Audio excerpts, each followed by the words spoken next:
कार्यक्रम सुरू करण्यापूर्वी छोट्याशा सूचना. पहिल्यांदा आपले स्वतःचे मोबाईल फोन्स प्लीज सायलेंट मोडवर टाका. जर कुणाला करता येत नसेल तर प्लीज आम्ही सगळेजण इकडे आहोत हेल्प करायला. कुणाला जर प्रॉब्लेम येत असेल त्याचा तर प्लीज हेल्प मागा. तुम्ही काळ्या कपड्यातली लोक तयार आहेत हेल्प करायला तुम्हाला.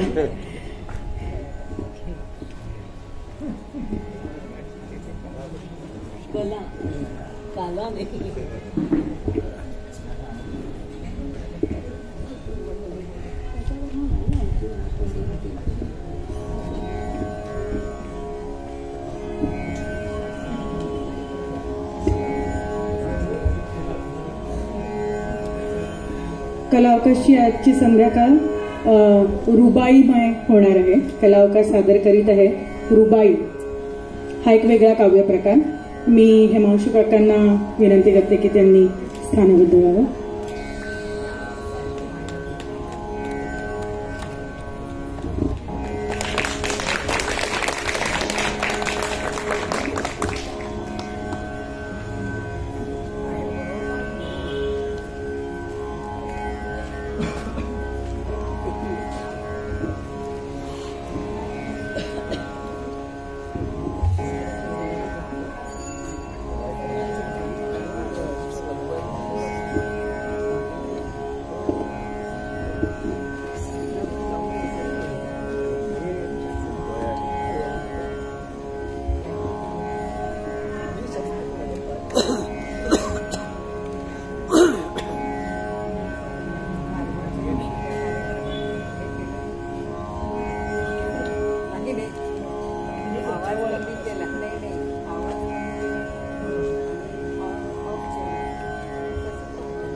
कार्यक्रमाला सुरुवात करतो.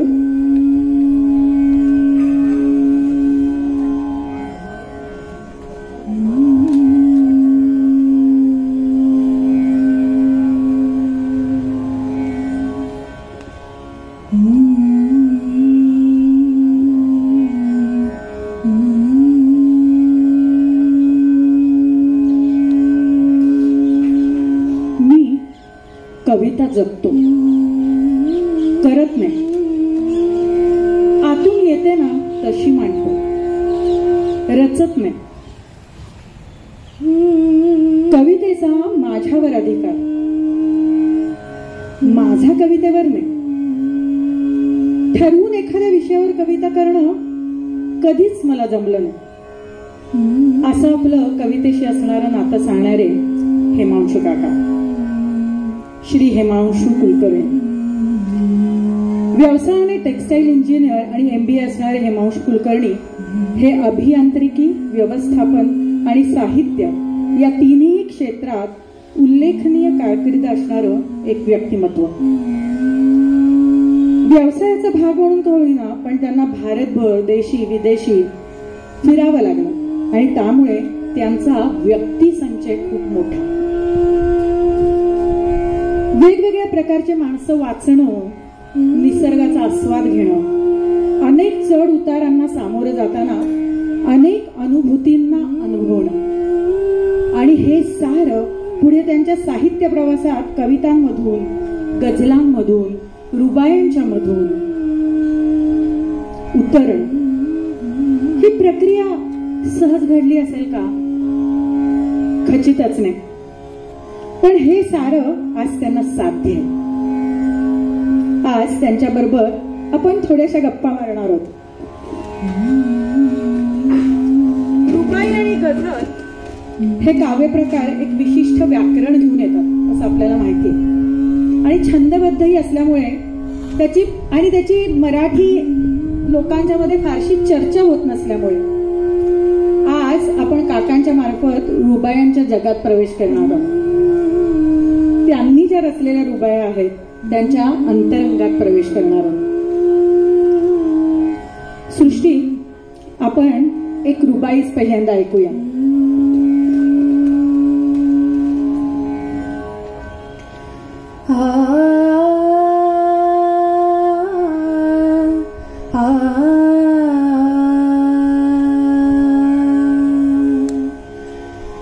यमुनेच्या काठी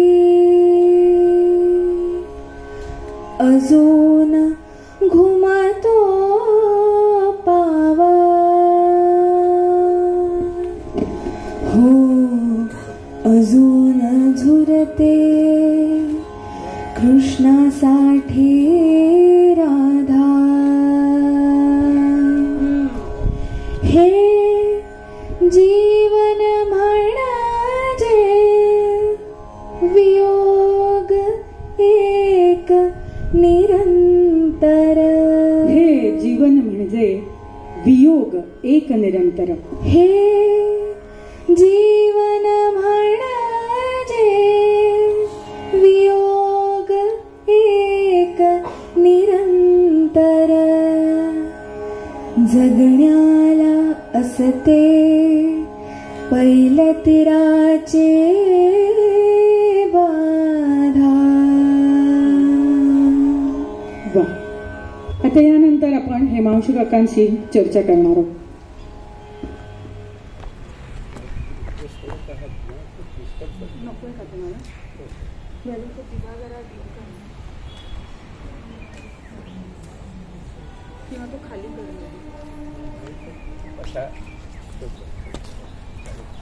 मला आता मी दिसलोय ना, माझा चेहरा दिसलाय ना आधी. हो दिसतो दिसतो दिसतो नसला दिसतो. चालेल ना? नाही आता उजेड व्यवस्थित आहे ना.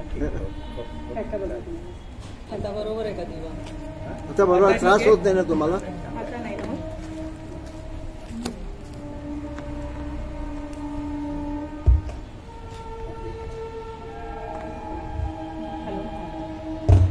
हॅलो, ऐकू येते? रुबाई. सुरू करायच्या आधी सर्वप्रथम खूप मनपूर्वक हक्कांचं म्हणजे इंदिराबाई संतांचं स्मरण आणि त्यांना आदरांजली अर्पण करतो. कारण पहिला गज माझ्या रुबायांचा संग्रह मी माझी सावली हक्कांच्या हस्ते प्रकाशित पुण्यात झाला होता आणि मी त्यांचा अत्यंत ऋणी आहे. आपण गप्पा म्हणजे अनौपचारिक गप्पा मारूया. Yes yes. पण आम्हाला नेमकं तुमच्याकडनं समजावून घ्यायचंय काका. हो, ते करूच आपण. आणि इथे तुम्हाला जेव्हा कंटाळा येईल ना तेव्हा जोरात टाळ्या वाजवा म्हणजे आपण तो कार्यक्रम बघा. सर्वप्रथम मी आता तू माझी जी ओळख करून दिलीस ती औपचारिक ओळख नेहमीच चांगली असते. अनौपचारिक ओळख माझ्या शब्दांमध्ये मी तुम्हाला माझी करून देतो. ती अशी आहे बघा. मूळ नसलेला एक भणंग आहे मी. मूळ नसलेला एक भणंग आहे मी. अश्रूंच्या उत्सवात दंग आहे मी. कशाला माझ्याशी पेच घेता, कशाला माझ्याशी पेच घेता, कधीच कटलेला पतंग आहे मी.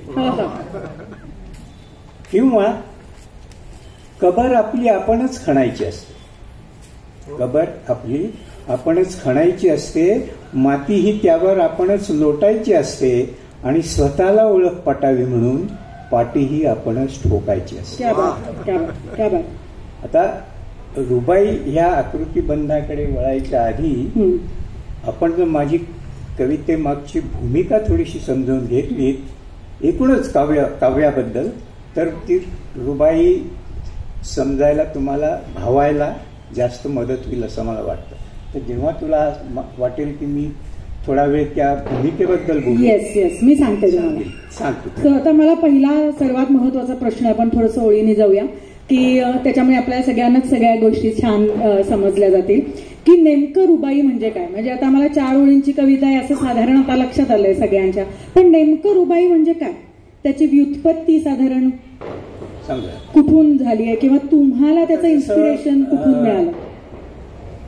गझल हा काय प्रकार जसा अरबीतून फारसीतून उर्दू आणि उर्दूतून मराठी असा झाला तोच प्रवास रुबाईचा पण आहे. मूळ रुबाई ही अरबी भाषेत लिहिली गेली. आता अरबीमध्ये अरबा म्हणजे 4 रूप, म्हणून ती रुबाई. म्हणून 4 पंक्तींचा जो काव्य प्रकार तो अरबीतून फारसीत आला. फारसीतलं सगळ्यांना माहीत असलेलं रुबाईकारांचं नाव म्हणजे उमर खय्याम. तिथून तो पुढे मराठीत आला, उर्दूत आला. आणि परंतु 4 ओळींच्या कविता आणखीनही असतात, त्याला खिता किंवा किता असं पण उर्दूत म्हटलं जातं. ते म्हणजे 4 ओळींचंच असतं, पण ते म्हणजे 2-2 शेर. आता शेर या काव्य प्रकाराबद्दल पण मी सांगतो, तुम्हाला माहिती असेल ज्यांना. पण शेर म्हणजे काय असतं, 2 ओळींची स्वतंत्र कविता. बरोबर. तर एका शेरमध्ये एक संपूर्ण काव्य कल्पना व्यक्त आपल्याला करता आली पाहिजे. आणि तशीच ती जर सलग असली. पण गझलमधल्या शेरांचं काय असतं की प्रत्येक शेराचं आपसामध्ये काही नातं नसतं. प्रत्येक शेर ही स्वतंत्र कविता असते. रुबाईमध्ये 4 ओळींची काव्य असतं, पण त्याच्यामध्ये आता तांत्रिकच बोलायचं झालं तर शेरमध्ये काफी असतो म्हणजे अंत्ययमक, आणि एक रदीफ असतो म्हणजे यमक. आता उदाहरणच तुम्हाला द्यायचं झालं तर, हुंदक्यांना बोल नाही राहिले, आसवांना बोल नाही राहिले, हुंदक्यांना मोल नाही राहिले. आता बोल आणि मोल हा काफिया म्हणजे अंत्ययमक. न राहिले हा रदीफ. तू कुठे बुडशील दोस्ता सांगना. तर तुम्ही प्रयत्न करा. तू कुठे बुडशील दोस्ता सांगना, डोह त्यांचे खोल नाही राहिले. म्हणजे हा काफिया आला. न राहिले हा रदीफ झाला. पण मुळात रुबाई जी अरबीत होती त्याला रदीफ नव्हता. त्याला जो शब्द आहे तो गैर मुरद्दीफ रुबाई असा आहे. फक्त काफिया काफिया काफिया होता. परंतु कितामध्ये काय 2 स्वतंत्र शेर आहेत, म्हणजे दुसऱ्या ओळीत आणि चौथ्या ओळीत काफी आणि रदीफ यायला पाहिजे. ह्यालाच जोडून मी एक प्रश्न विचारू इच्छिते की शेर म्हणजे 2 ओळींचे शेर किंवा 4 ओळींच्या चारोळ्या, त्रिवेणी 3 ओळींच्या हायकू, हे छोटे छोटे जे काव्य प्रकार आहेत ते आपल्याला साधारण माहिती आहेत सगळ्या मराठी लोकांना, जरी ते थोड्या वेगवेगळ्या भाषांमधनं जरी आलेले असले तरी. परंतु मग नेमका रुबाईमधला आणि त्यांच्यातला फरक काय? फरक असा आहे की जसं मी तुम्हाला म्हटलं, रुबाईमध्ये पहिल्या, दुसऱ्या आणि चौथ्या ओळीमध्ये काफी आणि रदीफ यायला पाहिजे. हा तंत्र. आता माझ्या व्यक्तिगत मत असं आहे की तंत्राला काही फारसं मोठं महत्व आपण देऊ नये. काव्य, त्याच्यातला अर्थ, त्याच्यातला भाव हे जास्त महत्वाचं. म्हणजे आता जसं तुम्हाला एक शेर मला आठवतो असा आहे की गझल में बंदिशो अल्फाज ही नहीं काफी. त्याचं मराठी गझल, बंदिश म्हणजे वृत्त छंद, अल्फाज म्हणजे शब्द. गझल में बंदिशो अल्फाज ही नहीं काफी, जिगर का खून भी कुछ चाहिए असर के लिए. म्हणजे हे जोपर्यंत नाही आहे तेव्हा तंत्र शुद्ध तुम्ही कितीही लिहिलं र लठ जोडून तर ती रुबाई होत नाही आणि किताही होत नाही. तर रुबाईचं उदाहरण मी तुम्हाला एक विशिष्ट छंद आहे किंवा वृत्त आहे त्याला म्हणू आपण. तोच माझा पुढचा प्रश्न होता की उदाहरणासकट तुम्हाला सांगता येईल? तर लाहौल बिला कुव्वत इल्ला बिल्ला हे अरबी वृत्त आहे, हे रुबाईचं वृत्त आहे. परंतु किताला हा किंवा कथा ज्याला म्हणतो 4 ओळींची कविता, त्याला हा नियम लागू नाही. आता जसा हा पुढून अरबीतून फारसी, फारसीतून उर्दू, उर्दूतून मराठीत आला. मराठीतल्या लाहौल बिला कुव्वत इल्ला बिल्ला ला भूपती किंवा लिलारती हे जे 2 छंद आहेत ते जवळचे आहेत मराठीतले. आता जेव्हा मी कविता रुबाईची त्याला लोकांनी म्हटलं, हे मी तुम्हाला सांगू इच्छितो की मला जेव्हा कविता सुचते तेव्हा छंद, वृत्त, तंत्र असं ठरवून काही लिहित नाही. तेव्हा त्या विशिष्ट भावनेला त्या विशिष्ट अनुभवाला जेव्हा आपोआप शब्द येतात आणि आकृतीबंध येतो तेव्हा ती कविता माझी कविता होती असं मला वाटतं. तर त्यामुळे माझ्या कविता लीलारती किंवा भूपती या छंदातल्या आहेत, पण त्याचबरोबर गीताशी साम्य असलेल्या 4 ओळींच्या मुक्त छंदातल्या रुबाया पण मी पुष्कळ लिहिलेल्या आहेत. आता मी तुम्हाला नंतर आपण जसं पुढे जाऊ तसं ऐकवते. आपण थोडं तंत्रातच शिरूया असं मला वाटलं चालेल. की एक 4 ओळींची एक रुबाई जी तुम्ही एक्सप्लेन करू सांगू शकाल आम्हाला की ह्या तऱ्हेने त्याची रचना होते किंवा ही तऱ्हेची रचना म्हणजे त्याला कदाचित रुबाई म्हटलं जातं. तर आता मराठीतल्या 2 तुम्हाला रुबाई ऐकवतो बघा. किरणांचे जाळे चंद्र गुंफतो आहे,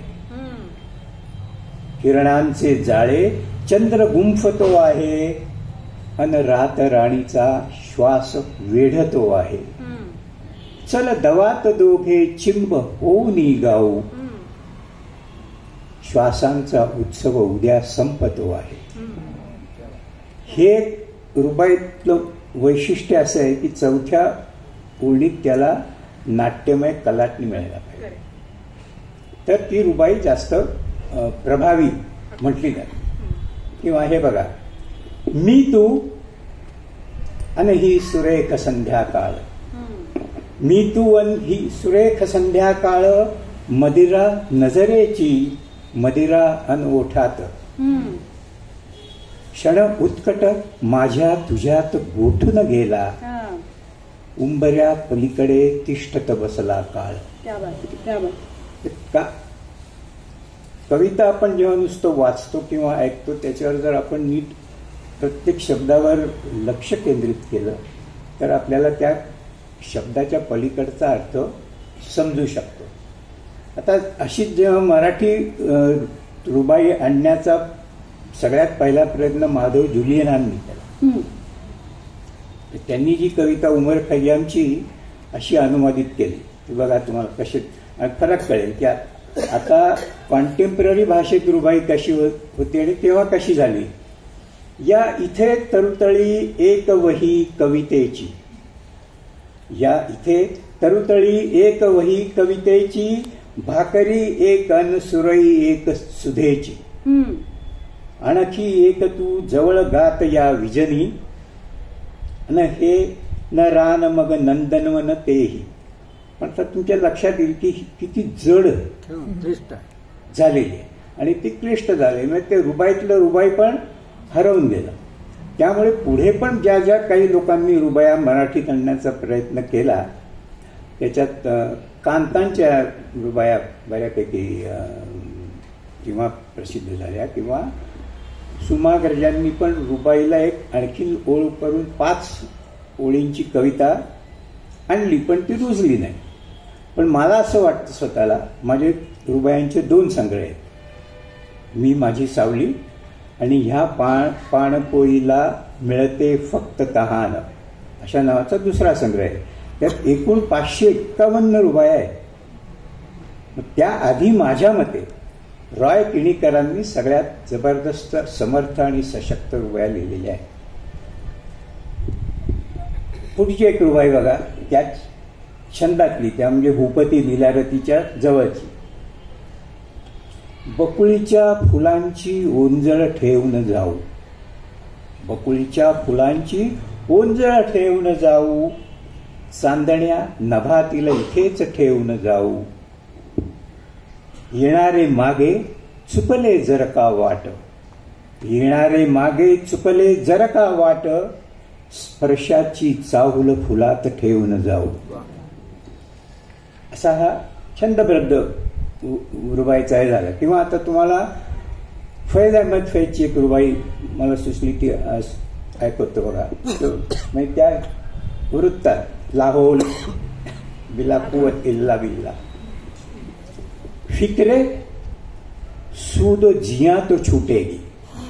फिक्र म्हणजे काळजी, सूद जिया म्हणजे नफा तोटा, याची काळजी तर मिटेल. आता इस्लाममध्ये तुम्हाला माहिती आहे की शराब वर्ज्य आहे, सूद वाढली. पण गंमत अशी की सगळ्यात जास्त शराबवरच्या कविता उर्दूमध्येच लिहिलेल्या. पण फिक्रे सूद जिया तो छूटेगी, मिन्नते इयो आ तो छूटेगी. म्हणजे मिन्नत म्हणजे प्रशंसा करायची, कोणाच्या दाढीला हात लावायचा. इयो आ म्हणजे याची त्याची करायचं तर सुटेल. कारण शेख काय म्हणतो की जर दारू प्यायली तर तुम्हाला दोजख मध्ये जावं लागेल. दोजख म्हणजे नरक. तर त्या अर्थाची ही रुबाई कशी आहे की फिक्रे सूद जिया तो छूटेगी, मिन्नते इयो आ तो छूटेगी, खैर दोजख में मैं मिले ना मिले, शेख साहब से तो जहां छूटेगी. ही रुबाई आहे. पण त्याच्याच बरोबर एक किताब फार सुंदर आहे. फैज अहमद फैज म्हणतो मी तेव्हा ते फैज अहमद फैजचा आहे. एक थोडा मध्ये वेळ गेला तर माफ करा.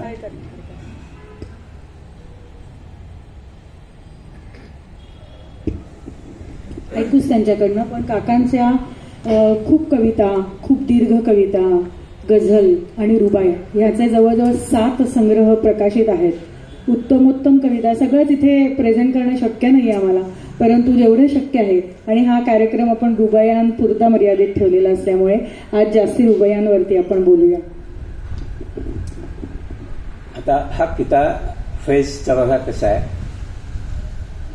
रात यूं दिल में तेरी खोई हुई याद आई. निरंजन सुनो. रात यूं दिल में तेरी खोई हुई याद आई, जैसे सहराओं में चुपके से चले बादे नसीब.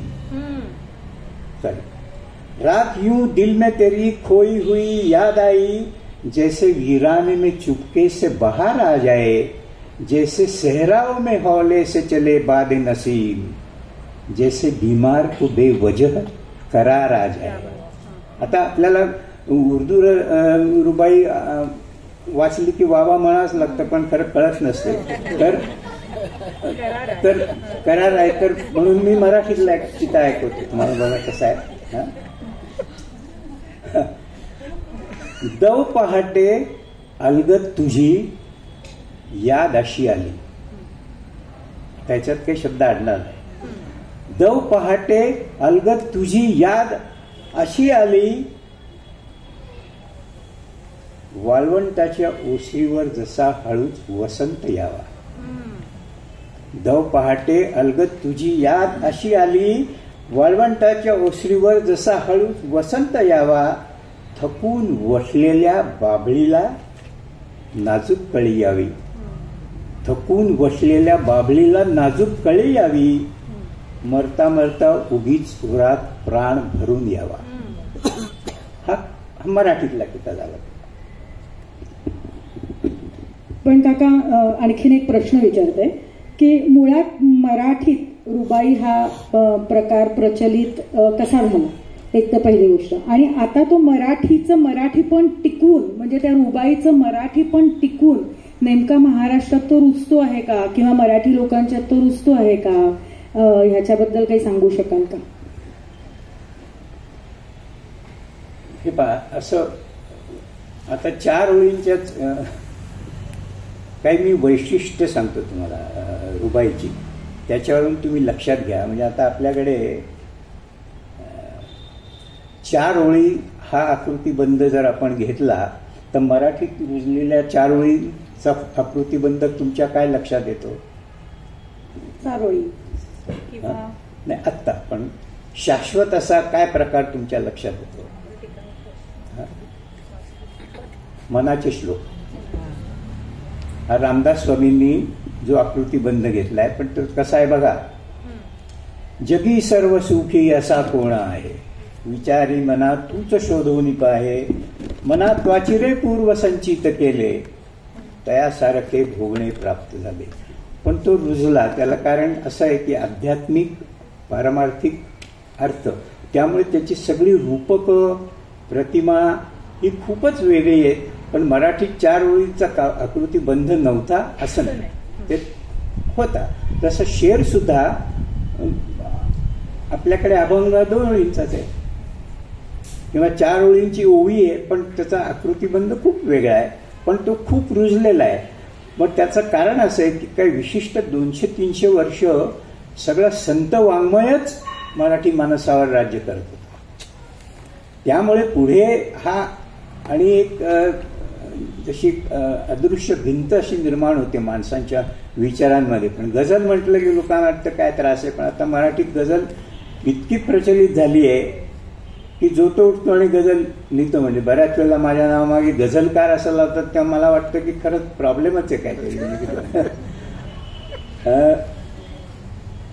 तर 4 ओळींचा फॉर्मॅट आहे, आकृतिबंध आहे, पण व्यक्त विचार झालेले सगळे खूप वेगळे. तसं रुबाईमध्ये झालं नाही. रुबाईमध्ये सुरुवातीला जसं गझल ला सुद्धा विषयाचं बंधन होतं, म्हणजे इश्क, आशिक, माशूक, आणि त्यामुळे तशीच रूपक सगळी आली. क्षमा, परवाना, गुल, बुलबुल, पण ती काही आपली रूपकं नव्हती. त्यामुळे आता आपण थोडं पुढे जर गेलो तर मराठीत कशी रुजवली गेली, प्रयत्न झाला. पण असं काही मी दावा करत नाही की फार मोठं असं ते मिशन म्हणून घेतले की मराठीत रुबाई रुजवावी.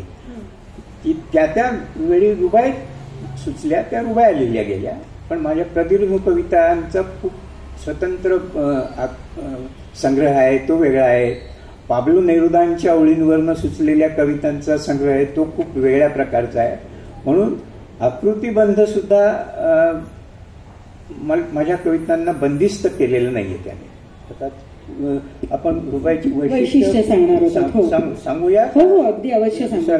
नाही सांगूया ना, त्याच्यातूनच आपल्याला त्याचा आकृतिबंध जास्तीत जास्त कळत जाईल. वैशिष्ट्य ऐकूया. जसं मी आपल्याला आधी म्हटलं तसं बहुतांशी रुबाया माझ्या ज्या लिहून झाल्या आहेत त्या भूपती किंवा दिलारती या छंदातल्या आहेत. आता बघा, एक उदाहरणार्थ, हा ब्रह्मांडाचा कुणी मांडला गुत्ता, हा ब्रह्मांडाचा कुणी मांडला गुत्ता, अन कुणी वाटला जगण्याचा हा भट्टा. तिसरी ओळ, सगळ्यांचे भरले पेले काठोकाठ, सगळ्यांचे भरले पेले काठोकाठ, सगळ्या पेल्यांना भूक कशी ही थट्टा. तर ही त्या वृत्तात आलेली आहे. हे एक साधं उदाहरण दुसरं एक असं आहे, हे आयुष्याचे गूढ उकलले आता, हे आयुष्याचे गूढ उकलले आता, मी लोहाराचा काल पाहिला भाता. तर पुढची ओळ अशी आहे, लोहार थांबला विडी ओढण्यासाठी, संपली हवा निपचित जाहला. हे जे नाट्यमय प्रकार आला चौथा, त्याच्याकडे आपण लक्ष द्यायला पाहिजे. पुन्हा एक आठवतो, हे आयुष्याचे गूढ उकलले आता, मी लोहाराचा काल पाहिला भाता, लोहार थांबला विडी ओढण्यासाठी, संपली हवा निपचित जाहला भाता. आता हे बोलताना त्या शब्दांच्या पलीकडचा अर्थ खूप, कारण असं आहे की आपण काय म्हणतो, हे जग म्हणजे ब्रह्मदेवाला पडलेलं स्वप्न आहे, आणि त्याच्यात त्या स्वप्नातले आपण फार एक क्षुल्लक बिंदू असतो, आणि आपल्या संबंध प्रवासाला, ज्याला आपण आयुष्य नावाचं असं छान गोंडस नाव देतो, त्याची सुरुवात आणि अंत हे आपल्या हातात नसतं. मग याचं लिहायला लागलं तर 10-100 पानं लिहावी लागतील. हे 4 ओळीत तुम्हाला सत्य तुम्हाला लक्षात घेऊ करण्याचा प्रयत्न केलेला असतो रुबाई लिहिताना. पुढचा प्रश्न घेते मी. इंदिराबाई म्हणजेच आपल्या अक्कांच्या हस्ते मी माझी सावली, जे काकांनी आता सांगितलं की रुबाया संग्रहाचं पहिला रुबाया संग्रहाचं प्रकाशन झालं, तेव्हा त्या म्हणाल्या की रुबाई हा पर्शियन काव्य प्रकार भारतीय संस्कृतीत रुजवून सादर करण्यात हेमांश कुलकर्णी यांना यश आलेलं आहे. असे अनेक समकालीन कवी, कवयित्री आणि साहित्यिक मंडळींनी तुम्ही त्यांची वाहवा मिळवलेली आहे. इंदिरा संत, मंगेश पाडगावकर, पु ल, डॉक्टर सुधीर रसाळ या साऱ्यांनाच तुमच्या जीवनात आणि कविता निर्मितीत नेमकं काय योगदान आहे किंवा त्यांची ओळख कशी झाली? त्यांनी अनेक तुमच्या पुस्तकांना प्रस्तावनाही लिहिलेल्या आहेत, तर ह्या सगळ्यांच्या बद्दल काही गमती जमती सांगाल का? म्हणजे माझं पूर्वसंचित एक इतक्या थोर मंडळींशी माझा संबंध आला आणि त्यांचा सहवास मला आला. म्हणजे तू उदाहरण द्यायचं झालं तर खूप चांगल्या आठवणी आहेत. म्हणजे माझा पहिला संग्रह जेव्हा प्रकाशित झाला त्याला खूप शास्त्रशुद्ध अशी प्रस्तावना मंगेश पाडगावकरांनी दिली. एवढंच नाही तर खरं सगळ्या कविता त्या संग्रहातल्या पाडगावकर सरांनी स्वतः सिलेक्ट करून मला सांगितलं की याचा तू संग्रह काढ. म्हणजे प्रस्तावना पाडगावकर साहेबांची, त्याचं प्रकाशन झालं सुरेश भटांच्या हस्ते. दुसऱ्या पुस्तकाचं प्रकाशन हक्कांच्या पवित्र हातांनी झालं. तेव्हा त्या कार्यक्रमाला पुलं सुद्धा हजर होते. पुढे जसजसा प्रवास घडत, पण काय व्यवसायाने मी अत्यंत भिन्न क्षेत्रात असल्यामुळे साहित्यिक क्षेत्रामध्ये फारसा माझा काही वावर झाला नाही. पण जशा आता 45-50 वर्ष मी कविता सातत्याने लिहितोय आणि त्याचे 9 संग्रह जे आहेत, म्हणजे ठीक आहे, दर 5 वर्षाला एक संग्रह असा काहीतरी करणार. आणि छानच, म्हणजे सगळ्यात उत्कृष्ट म्हणजे मला असं वाटतं की भटांचा आणि पाडगावकरांचा, दोघे खूप भिन्न स्वभावाची व्यक्ती असूनही पण त्यांचं मला स्नेहपूर्ण सहवास लाभला. हक्कांचा तर काय, त्यांचा आशीर्वादच होता. आणि हक्का तब्येत चांगली नसतानाही त्या प्रकाशन समारंभाला आल्या होत्या पुण्याला. आता मी असं म्हणत नाही की मला पूर्ण रुबाई कळलेली आहे. मी असंही म्हणत नाही की माझी रुबाई पूर्ण तंत्रशुद्ध आहे, परंतु बरी आहे असं मी म्हणू शकतो. मी 1-2 त्यांच्या रुबाया वाचून दाखवते तुम्हाला. शरीरातून झरते आयुष्याची वाळू, शरीरातून झरते आयुष्याची वाळू, एकही थेंब मदिरेचा नकोस टाळू. ये तुझ्यानी माझ्या दुःखाच्या भट्टीतून, ये तुझ्यानी माझ्या दुःखाच्या भट्टीतून, आगळीच मदिरा दोघे मिळून निघाल. तो सोड निरर्थक शब्दांचा व्यापार, तो सोड निरर्थक शब्दांचा व्यापार, बुद्धीचा त्यांचा उडला हुसका बार. जगण्याचा गुत्ता बंद व्हायला आला, जगण्याचा गुत्ता बंद व्हायला आला, उघडणार नाही बंद पुन्हा ते दार. मी जेव्हा या रुबाया काका वाचत होते ना, तेव्हा माझ्या असं लक्षात आलं की अनेक जीवनविषयक भूमिका की किंवा जीवनाची कटू सत्य ह्या सगळ्या रुबायांमधून खूप खूप खोलवर जाणवत राहतात. आणि मदिरा आणि मदिरेचा प्याला त्याच्यात सतत डोकावतो. त्याच्या मागची नेमकी तुमची भूमिका काय? नाही, मदिरा, पेला, सराय, मधुशाला किंवा ज्याला गुत्ता आपण म्हणतो रूपक आहे, ह्या प्रतिमा आहेत. त्याच्या पलीकडे आता मदिरा म्हटलं तर आयुष्याला पण आपण मदिरा म्हणू शकतो. आता आयुष्या मदिरा म्हणून प्यायची का आंबट टाक म्हणून प्यायचं, हे आपण ठरवायचं असतं. तर तुम्हाला मदिरेवरनं काही 2-3 कविता ऐकवतो, म्हणजे तुमच्या लक्षात येईल की काय म्हणायचंय मला.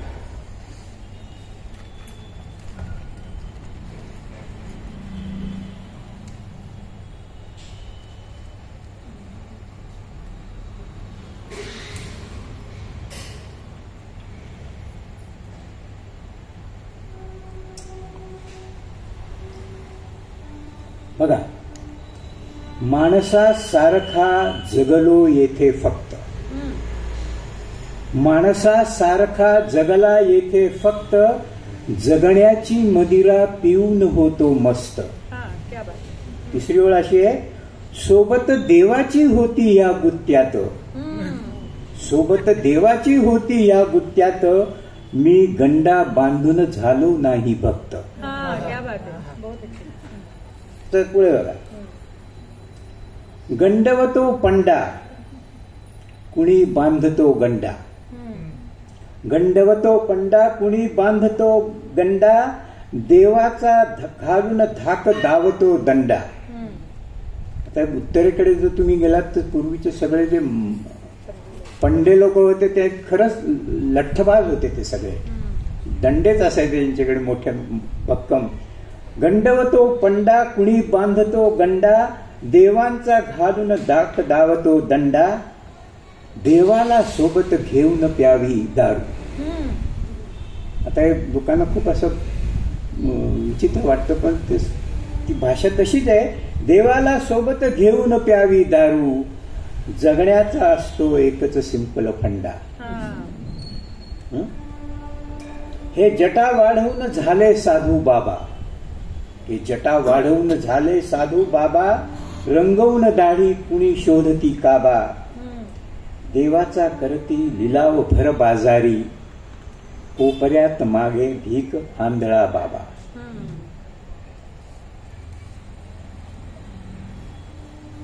दुनियेचा गुत्ता कोण मांडूनी बसला, दुनियेचा गुत्ता कोण मांडूनी बसला, जगण्याची दारू मुफ्त वाटत बसला, जो संकोचून कोपऱ्यात लाजून बसला, त्याच्या वाट्याला एक थेंब ना उरला. अशी ही रूपक आहेत प्रतिमा. त्याच्यातून आपण जगण्याविषयीची आस्था आणि बाकीचे सगळे कचकडी बेगडी नियम बंधनं आयुष्यावर आपण स्वतःवर घालून घेतो, त्याच्या पलीकडे जाण्यासाठी मदिरा पेला अशी रूपकं वापरलेली आहेत. ह्या रूपकांच्या बरोबरच चंद्र आणि चांदण्यांची पण खूपच रूपकं तुम्ही वापरलीत आपल्या वेगवेगळ्या रूपामध्ये. त्याची काही एक सुंदर उदाहरणं तुम्ही आम्हाला सांगू शकाल का? एक माझ्याकडे एक छोटीशी त्यांची रुबाई मला आवडलेली आहे. पौर्णिमा मिरवली चंद्र घेऊनी पदरी, पौर्णिमा मिरवली चंद्र घेऊनी पदरी, सागर धरतीवर सादर एक रुपेरी, जरी जपल्या काळोखात चांदण्या लाख, जरी जपल्या काळोखात चांदण्या लाख, अवसेच्या नशिबी आर्त व्यथा चंदेरी. तर आपण जसं म्हटलं तर एक मदिरा पेला ही रूपकं वेगळी, जशी एकाच प्रकारची रूपकं म्हणजे चंद्र चांदण्या पौर्णिमा आणि आवस. आता जे याच्याशीच निगडीत तू मगाशी प्रश्न विचारलास की पुनव आणि आवस हा अस्सल मराठी रूपक आणि प्रतिमा आहे. ह्याच्या मी 3 प्रतिमा आहे. तर तुम्हाला हे 3 उदाहरणं घेतो मी. बघा, गजऱ्याचा उत्कट वास घेतला नाही,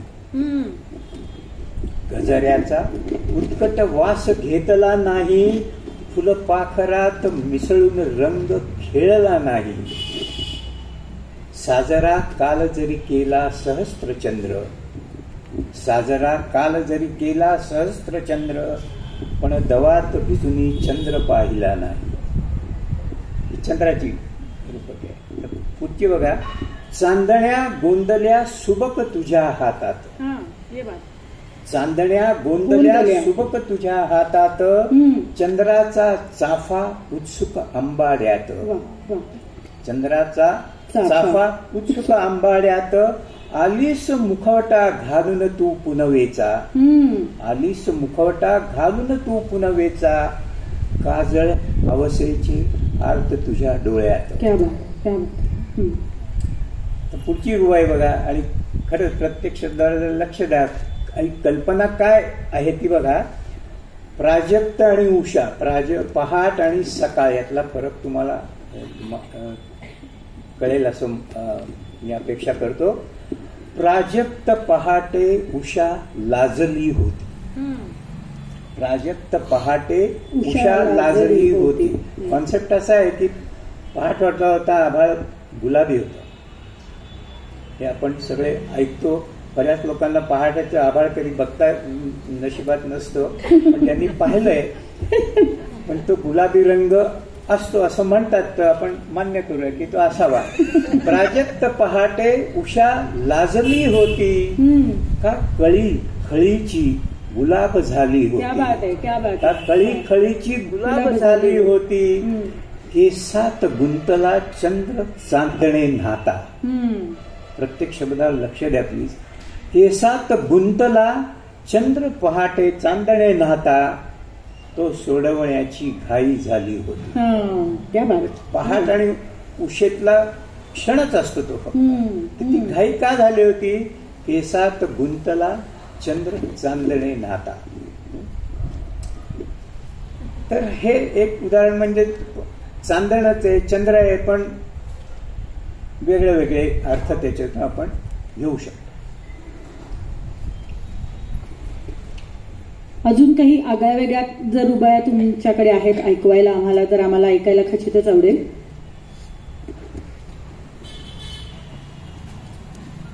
नेहमी माझ्या बऱ्याचशा काव्यावर म्हणून मी तुम्हाला म्हणतो की थोडी काव्याची भूमिका मी तुम्हाला माझी ऐकू इच्छितो. हो हो अवश्य. त्यांनी तुम्हाला लक्षात येईल की एक माझ्यावर आरोप होतो कवितांवर की सगळ्या कवितांमध्ये तुमच्या दुःखाचा स्वर असतो. हे मी त्यांना म्हटलं होतं वेदनेचा स्वर बोलताना असतो की अत्यंत वेदनेचा स्वर दिसतो.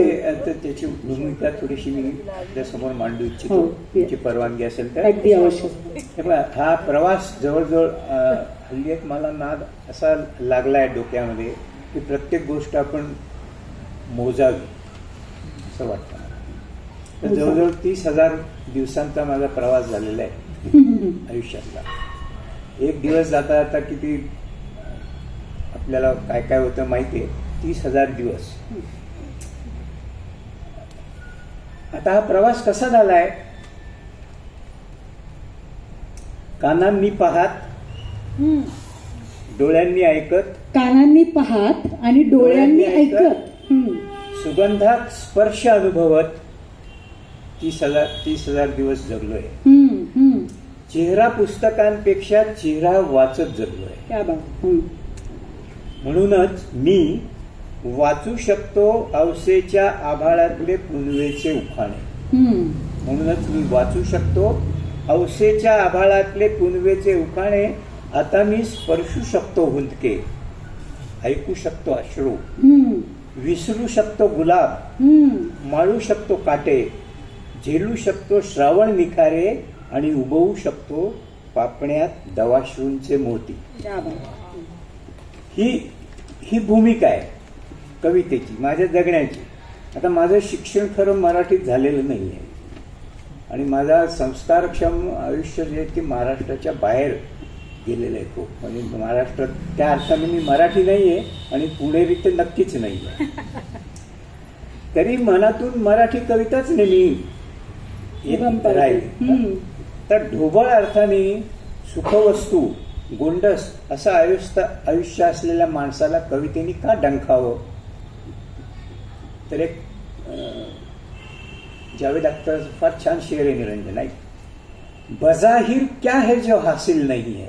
बजाहिर म्हणजे ढोबळ अर्थाने, दृश्य अर्थाने काय जे माझ्याकडे नाही. बजाहिर क्या है जो हासिल नहीं है, मगर ये तो मेरी मंजिल नहीं है.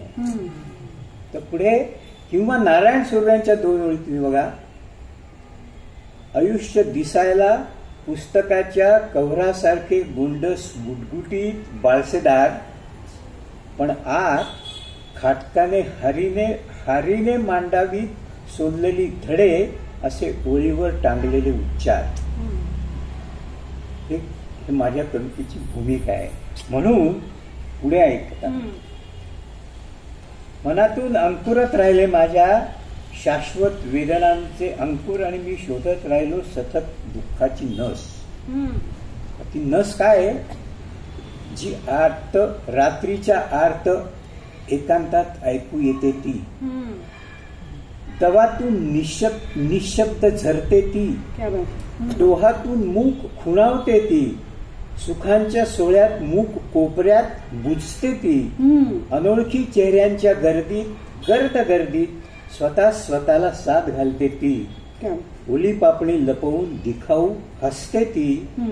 ती वेदनांची ठसठसती रग तिच्या शोधात आयुष्यभर. अशी ही भूमिका असल्यामुळे पुढची रुबाई आहे का म्हणजे तुम्हाला कळेल की माझ्या कवितांमागची भूमिका काय.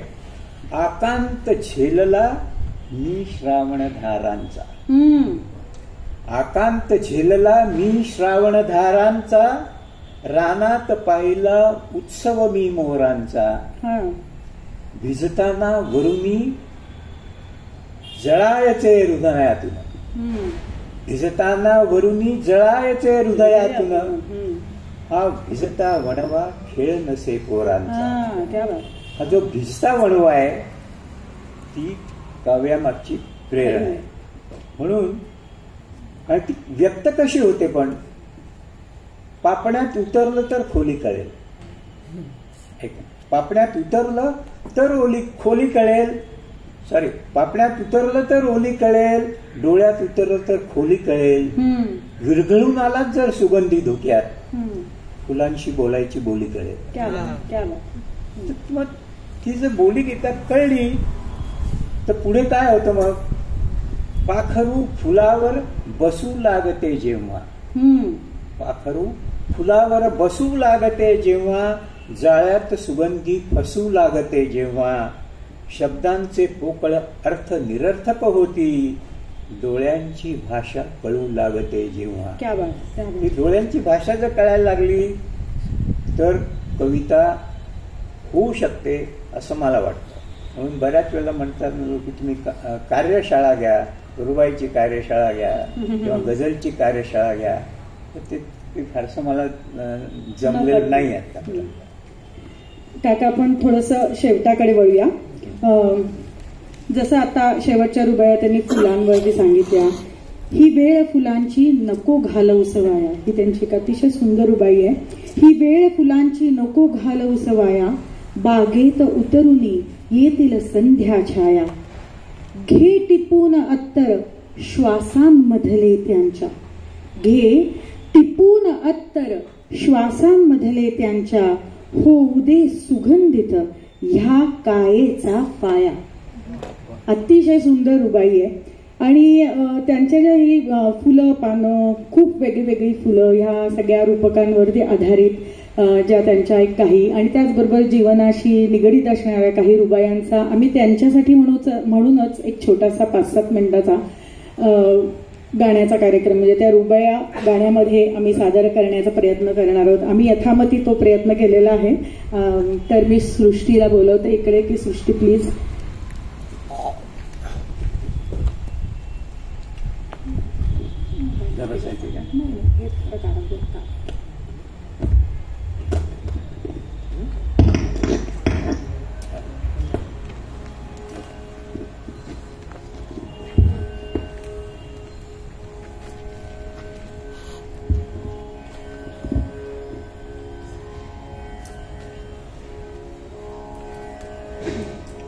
आम्ही हे एक छोटंसं प्रेझेंटेशन तुम्हा सगळ्यांसाठी आणि खास करून अशोक काकांसाठी तयार केलंय. तर सुरुवात करूया.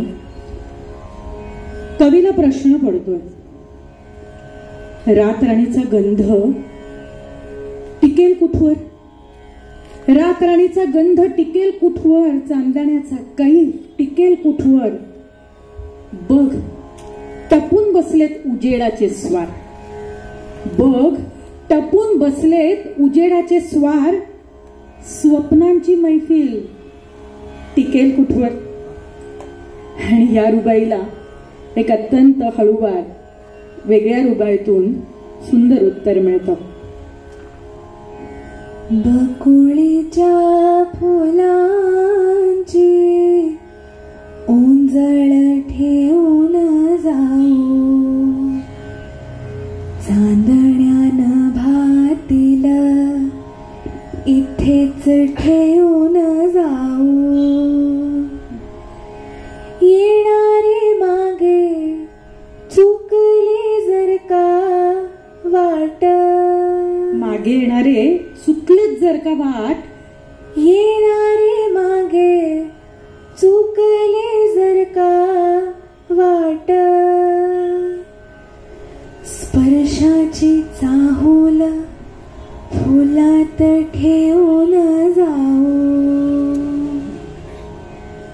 मोगऱ्याला हवेत गुलाबाचे रंग, मोगऱ्याला हवेत गुलाबाचे रंग, गुलाब म्हणे टाळू कसे काट्यांचे संग.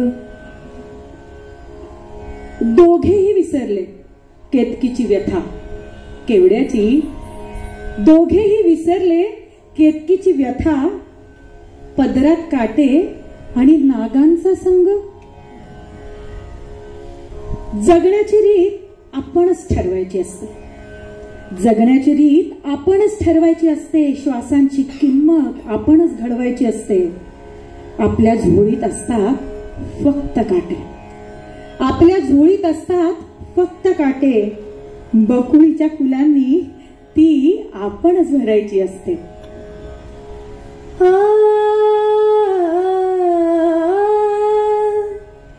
ही तरुण रात्र बघ घेऊन आली मस्ती,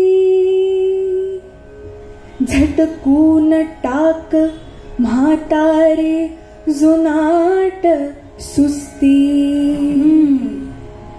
बघ चंद्र वाटतो मंतरलेली मदिरा, बघ चंद्र वाटतो मंतरलेली मदिरा, बघ चंद्र वाटतो मंतरलेली मदिरा.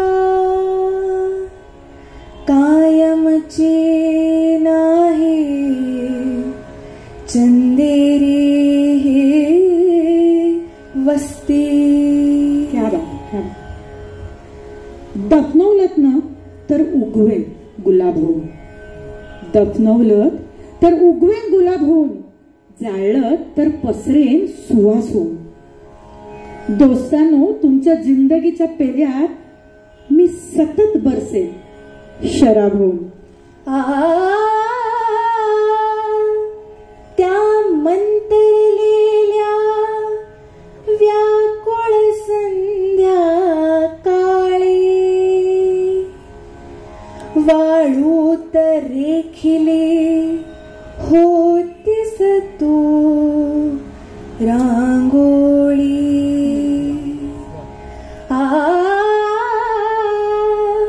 ओळख रंगांची लाटाणारे नसते, एकही न पुरते होण उद्याच्या भाळी. क्या बात. मैफिल जगण्याची अशी रंगली होती, मैफिल जगण्याची अशी रंगली होती, गाण्यात कळ्यांनी रात्र बांधली होती. यमदूतच आले सामील जल्लोषात, यमदूतच आले सामील जल्लोषात, मरणाची यादी घरी विसरली होती. ही रंगलेली जी मैफिल आहे ती वेळेअभावी आपल्याला थोडी थांबवावी लागेल. साधारण 551 रुबाया मराठीत लिहिणारे हिमांशू काका हे खरं तर मराठीतील पहिलेच रुबाईकार आहेत असं नाहीये, पण इतक्या साऱ्या रुबाया ज्यांनी रचल्या असं जर आपण विचार केला, म्हणजे नंबर ऑफ रुबायांनी विचार केला तर खरंच आहे. गझल, कविता, दीर्घ कविता हे सगळेच काव्य प्रकार त्यांनी हाताळले आहेत. हिमांशू काकांची 9 पुस्तकं प्रकाशित झालेली आहेत. तसेच 3 ऑडिओ CD मध्ये समीर दाथे, प्रियांका बर्वे, दत्तप्रसाद रानडे यांनी त्यांच्या गझला उत्तम रीतीने ध्वनिमुद्रित केलेल्या आहेत. आपण एवढीच प्रार्थना करूया की काकांना सतत साहित्य निर्मितीची स्फूर्ती मिळत राहो. ह्या साऱ्यासाठी त्यांना एक शुभेच्छा व्यक्त करते आणि इथेच थांबते. आणि काकांना मी विनंती करते की त्यांनी एक रुबाई किंवा काय जे त्यांना वाटतंय मनापासून त्याची सांगता करावी. अगदी अवश्य. ही आजच्या कार्यक्रमातली अखेरची रुबाई.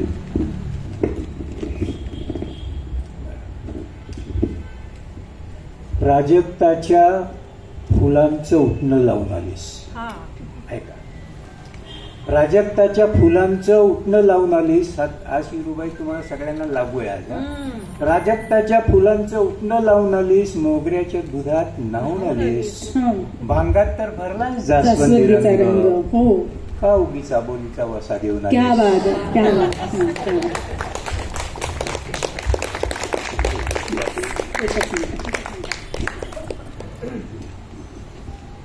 काकांचे मनापासून आभार, त्याचबरोबर तुम्हा सर्वांचे प्रेक्षकांचे मनापासून आभार, माझे कलावकाशचे मित्र मैत्रिणी सगळ्या त्यांचे मनापासून आभार, बालाजी आणि पिंटू दादा ह्यांच्याशिवाय हा कार्यक्रम पूर्ण होत नाही, त्या सगळ्यांचेही मनापासून आभार. मी वैभवला विनंती करते की आपण नेहमीच बियांचं पाकिट देऊन, म्हणजे फुलं वाया न घालवता बियांचं पाकिट देऊन रुजवण्यासाठी, बिया रुजवण्यासाठी आम्ही बियांचं पाकिट देतो. तर ते फुलना फुलाची पाकळी म्हणून हिमांशू काकांना द्यावं. मी सारखी सुधांशू म्हणते, कुलकर्णीमुळे सुधांशू येते सारखं, पण मला म्हणजे डिस्क्लेमर आहे माझा तो. Thank you so much. थँक्यू काका, थँक्यू व्हेरी मच. तुमच्याचं कलावकाश नाव आहे, पण ते मला असं वाटलं की काळावकाश असं सगळे बॅकग्राऊंड काढी आज रुबाई होणार आहे. लहानशी भेट आम्ही कलावकाशला हो. तुझ्या अरे नाही काका, अरे तू चांगलं खूप छान काम करताय, तसंच करत राहा. थँक्यू. येस, थँक्यू काका सो मच.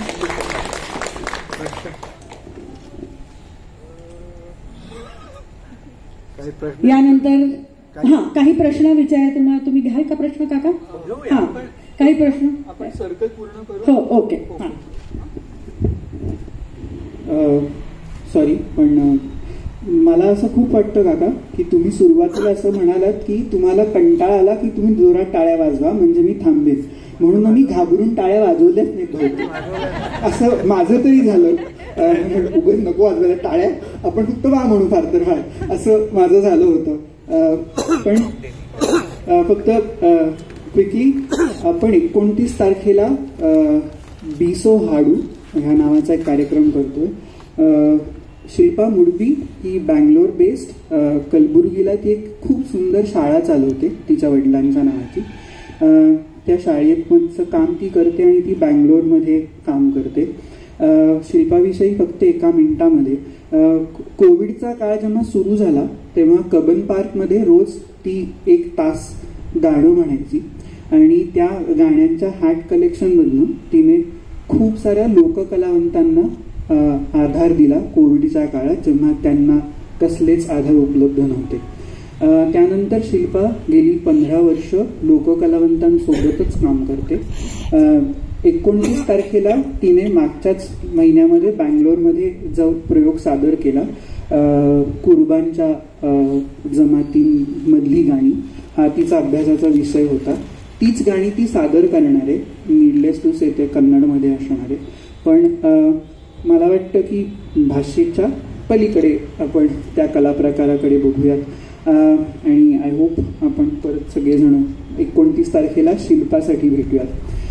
6 एप्रिलला परत एकदा आपण अनहद करणार आहे इथेच इंदिरावरती, पण there will be a little twist about it, त्यामुळं आपण बघूच, इट्स अ बिग शॉट, बघू त्याचं काय होतं पुढे.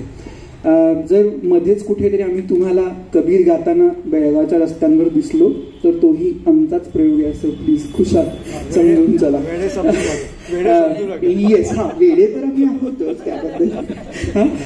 त्यानंतर 13 तारखेला बाबा वर्धम कुडाळ यांचं द कॉन्शन्स हे नाटक लोकमान्य रंगमंदिरमध्ये. लोकमान्य रंगमंदिर बंद होणार होतं, ही सगळी गोष्ट खरी आहे आणि मला वाटतं 13 एप्रिल नंतर तिथे काहीच होणार नाहीये. त्यामुळं आय होप आपण सगळेच जण त्या वास्तूचा एक अखेरचा अनुभव घेण्यासाठी भेटूयात. अर्थातच बाबा वर्धम हे काही नाव नवीन नाहीये, पण त्या लोकांचंही एक नवं नाटक आपण बघूयात. याच्यानंतर मेच्या एंडपर्यंत कलावकाश काहीही करणार नाहीये, आपण डिरेक्टली भेटणार आहोत ते पहिल्या पावसात. अर्थातच त्याचं एकच कारण आहे, ते म्हणजे ॲडमिन आणि अकाउंट्स. कारण ती जी बसलेली बाई आहे ती आम्हाला सोडणार नाहीये.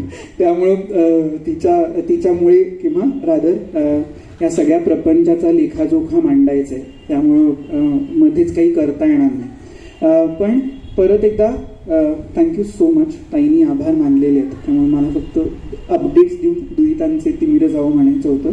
पण त्याच्याही आधी इन्स्टा आणि फेसबुकवर आम्ही आहोतच. त्यामुळे प्लीज टॉक टू अस. आणि आम्ही इथेच असतो, त्यामुळे आमच्याशी कधीही बोला. या ओके या सो झालं ना. नाही, दुहितांचे म्हणूयात आणि मग आपण फोरम ओपन करू ॲज युजल. याच्यानंतर आपण प्रश्न आणि चर्चा करू सगळेजण. पण नेहमीप्रमाणे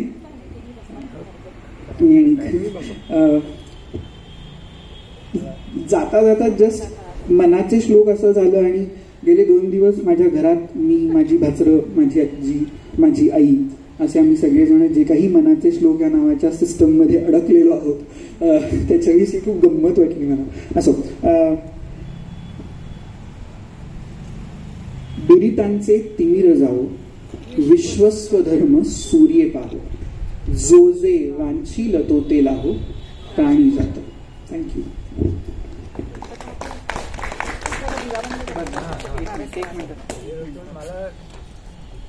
तुम्हाला कुणालाही काही प्रश्न विचारायचे असतील तर अवश्य विचारा. खाली उतरून ह्याच्यावर हा, तरी चालेल, तरी चालेल.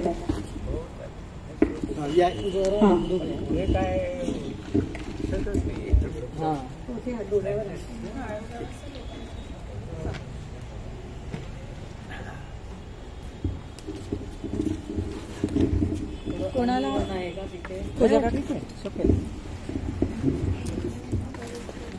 सावकाश जरा काका, हे सावकाश सोडू नका.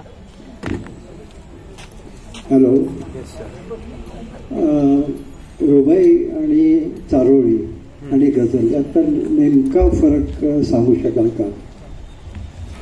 हो, जसं मी आधी आपल्याला म्हटलं तर त्याचं उर्दू शायरी किंवा अरबी शायरी किंवा फारसी शायरीचं युनिट म्हणजे एकक म्हणजे शेर, ते 2 ओळींचं असतं.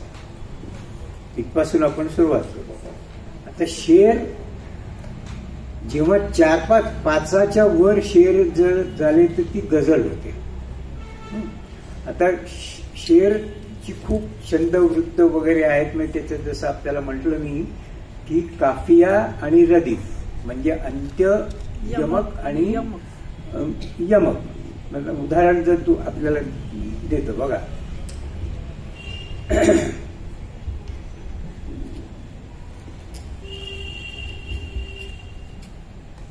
मगाशी मराठीतलं मी तुम्हाला, कधी हा चंद्र ही माझ्या घराशी थांबला होता. माझी एक गझल आहे, त्याचा मतला म्हणजे मथळा असं आपण म्हणू मराठीत. म्हणजे पहिल्या जो गझलमधला शेर असतो त्याला मतला म्हणतात.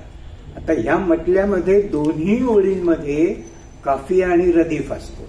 म्हणजे कधी हा चंद्र ही माझ्या घराशी थांबला होता, थांबला होता, होता रदीफ, थांबला काफिया, उशाशी पारिजाताच्या कळ्यांचा मामला होता. मामला, थांबला, होता, काफिया, रदीफ, हा झाला शेर. आता पुढचा शेर मागच्या शेरशी संबंधित असायलाच पाहिजे असा नियम गझलला नाही. म्हणजे आपण जसं भावगीत म्हणतो, गझल हे पण एक गीतच आहे. पण ते भावगीत असतं ते एकच कल्पना घेऊन किंवा एकच प्रकारच्या भावना सगळ्या ओळींमध्ये पुढे, म्हणजे ध्रुपद वर येतात तेव्हा ते ध्रुपद येतं, फक्त त्यातलं यमक असतं. पण मधल्या अंतरा असतो भावगीतातला त्या वेगळ्या, तसंच बंधन नसतं त्याला काफिया रदीफचं. आता 2 ओळींच्या कवितेचा हा जो तो शेर झाला, 5च्या वर शेरांची गझल झाली. तसंच सलग कल्पनेच्या 4 ओळी म्हणजे रुबाई. सलग कल्पना आहे, म्हणजे ती वेगळी भिन्न भिन्न नाही 4 ओळींमध्ये. आता सुरुवातीला ज्या होत्या त्या सगळ्यात त्याची पण गंमत आहे. म्हणजे 4ही काफिया असलेल्या ओळी ही अरबी रुबाईची वैशिष्ट्य आहे. 4ही काफिया, 4ही ओळींमध्ये. पण ती फारसीत जेव्हा आली आणि त्याला रदीफ नसे म्हणजे यमक नव्हतं शेवटी, पण फक्त काफिया होते आणि फारसीमध्ये जेव्हा आली ती तो पहिल्या 2 ओळीमध्ये यमक पाहिजे आणि 4थ्या ओळीमध्ये पाहिजे. जसं मी आपल्याला उदाहरण जे सांगितलं की फिक्रे सूदो जिया तो छुटेगी हा रदीफ झाला, जिया काफिया झाला, मिन्नते इयोआ तो आ. आता ते धनवार ध्वनीत पण काफिया असू शकतो. म्हणजे आपण असं जे डोक्यात असतं ना की शब्दांच्या जोड्या पण ध्वनीच्या जोड्यांनी पण काफिया होऊ शकतो. हा फरक झाला. आणि गीता हा जो एक प्रकार आहे, गीता म्हणजे तुकडाच ऍक्च्युअली, पण सलग भावनांच्या 4